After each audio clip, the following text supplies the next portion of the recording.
Для того, чтобы козы не буянили, не разламывали заборы и сараи, надо, чтобы они уставали в поле. Да, они там находятся в поле. Вот.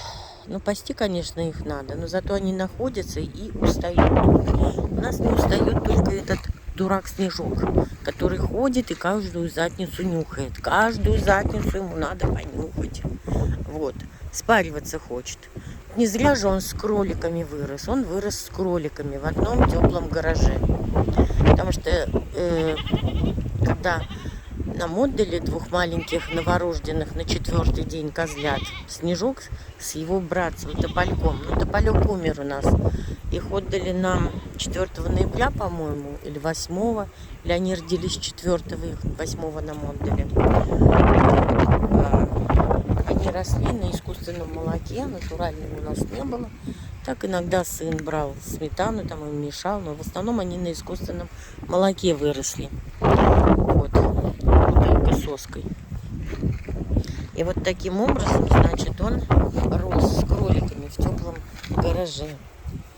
И вот, видимо, это все повлияло на него. Он у нас очень озабочен. Он отнял нос, нюхает. Вдруг какие-то самки есть, о которых он не знает. Да, Снежочек? Ой, Снежочек. Вот.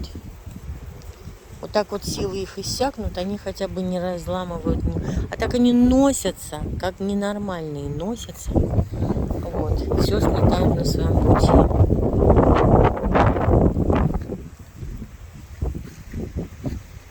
Снежочек. Что там нюхает? Ну что же он нюхает там? Он тоже дикий стал. Раньше подходил к Тёме, клал ему голову вот так на плечо, когда Тёма работал, что-то делал. Вертелся вокруг него. А сейчас он самостоятельно.